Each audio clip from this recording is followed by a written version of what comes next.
Greetings from Kendall at Longwood. My name is Gabrielle Kimmel. Kendall at Longwood is a continuing care retirement community located in the historic Brandywine Valley of Chester County, Pennsylvania. When walking around the nature paths of our 500-acre campus, I often pause and reflect upon my good fortune to be living here. Because of living here, I have discovered a whole new way to fuel my creativity and imagination. It happened like this. When my husband and I were touring various continuing care retirement communities, otherwise known as CCRCs, I had noticed the Kendall weaving room. This large, inviting room really impressed me, and at that moment I said to myself, I'm going to learn to weave. I had done lots of handwork and crafts in the past. This was going to be my new adventure.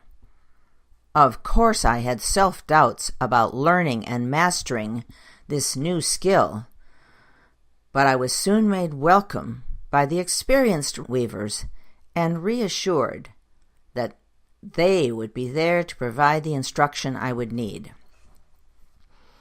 The more I get involved, the more I appreciate the wonder of this modern, ancient, and timeless art of fabric creation, which is still being passed on, one person to the next. After doing a few basic projects, a scarf, some dish towels, and a table runner, I wanted to tackle something that was both colorful and functional. Our dining room table had 8 chairs in need of reupholstering. How great it would be if I were to weave the fabric and match the oriental rug under the table. Quite a daunting task, but I love a challenge. So come with me and my videographer, a fellow resident, Norm Ganser, and experience this light-filled room and the creation of the fabric that will cover my dining room chairs. You should know from the start that this video is not meant to teach you how to weave. There are many books and fine teachers to do that. Mostly, Norm and I want to show you a community having fun, particularly in the weaving room at Kendall. Having done some calculations and choosing colors to match the rug, this weaving project begins. My first step is to organize the thread colors using the warping board. This is literally a board with pegs that is used to help measure the length of the warp. As the threads accumulate, a color pattern begins to emerge. The thread pattern that I'm creating will be the one that goes lengthwise on the loom. These are the warp threads. The weft threads are the horizontal threads that go over and under the lengthwise threads. Once the thread colors are organized on the warping board, the next step is to transfer them to the loom. To avoid a dreadful mishap of tangled threads, a few precautionary steps are taken. First, the threads are counted and tied in bundles. After the tying is done, 2 sticks are attached near the beginning to secure the start and to aid in carrying the threads to the loom. Then, to remove this mass of organized thread from the warping board, there is a technique called chaining that keeps it all organized. It's much like a huge crochet done with my hands. Before I take it off the warping board, I ask Alice H. to help so it stays organized. As a side note, by coincidence, 2 experienced weavers will help me from time to time, and both have the name Alice. For reference, I will differentiate between the 2 by including the letter of their surname. The chain is carried over to the loom to make ready for the next step, which is threading the reed, or slaying the reed. You can think of the reed as a comb with a series of slots. Each open slot is used to thread a strand of yarn. These slots keep the threads in order and maintain the color pattern that I initially designed.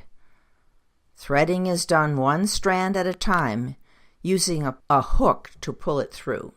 This photo shows about half of the warp thread threaded through the reed. Fast forward and you can now see that the entire warp has been threaded. Each thread is distinctively separate from the next, and it's exciting to see how my pattern and color choices have come to life. A quick measure tells me that the width is on mark, exactly what I had planned for. After threading the reed, I have all those loose ends hanging in the back. Also in the back is a series of heddles. Simply stated, heddles are hanging wire strands with an eye. Each strand of yarn will have its own heddle. I thread the yarn through the eye,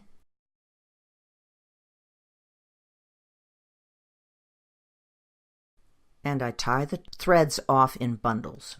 Now, returning to the front of the loom, it still looks like I have a gigantic mess on my hands, tangled threads needing sorting or combing.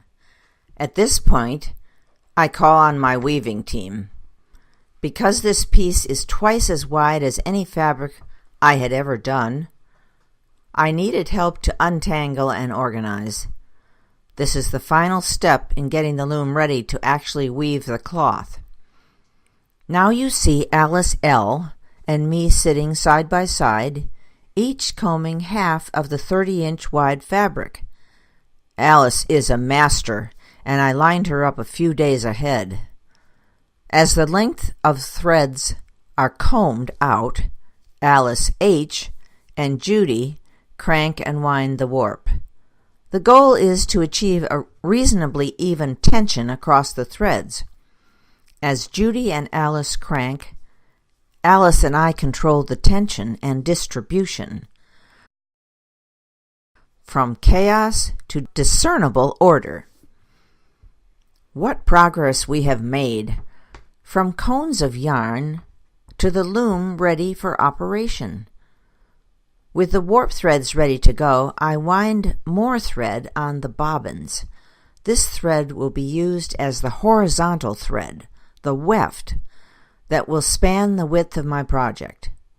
I've chosen a shade of soft brown for the weft, which will complement the colors I've chosen for the lengthwise threads. The bobbin is inserted into a device called the shuttle. The shuttle will slide across the length of the loom, leaving a row of weft threads in place. When the beater is pulled forward, the threads are made snug against one another, and the fabric will begin to form, one strand at a time. What fascinates me about weaving is the amazing colors and patterns. It was and still is a mystery to me how the finished fabric comes to reality.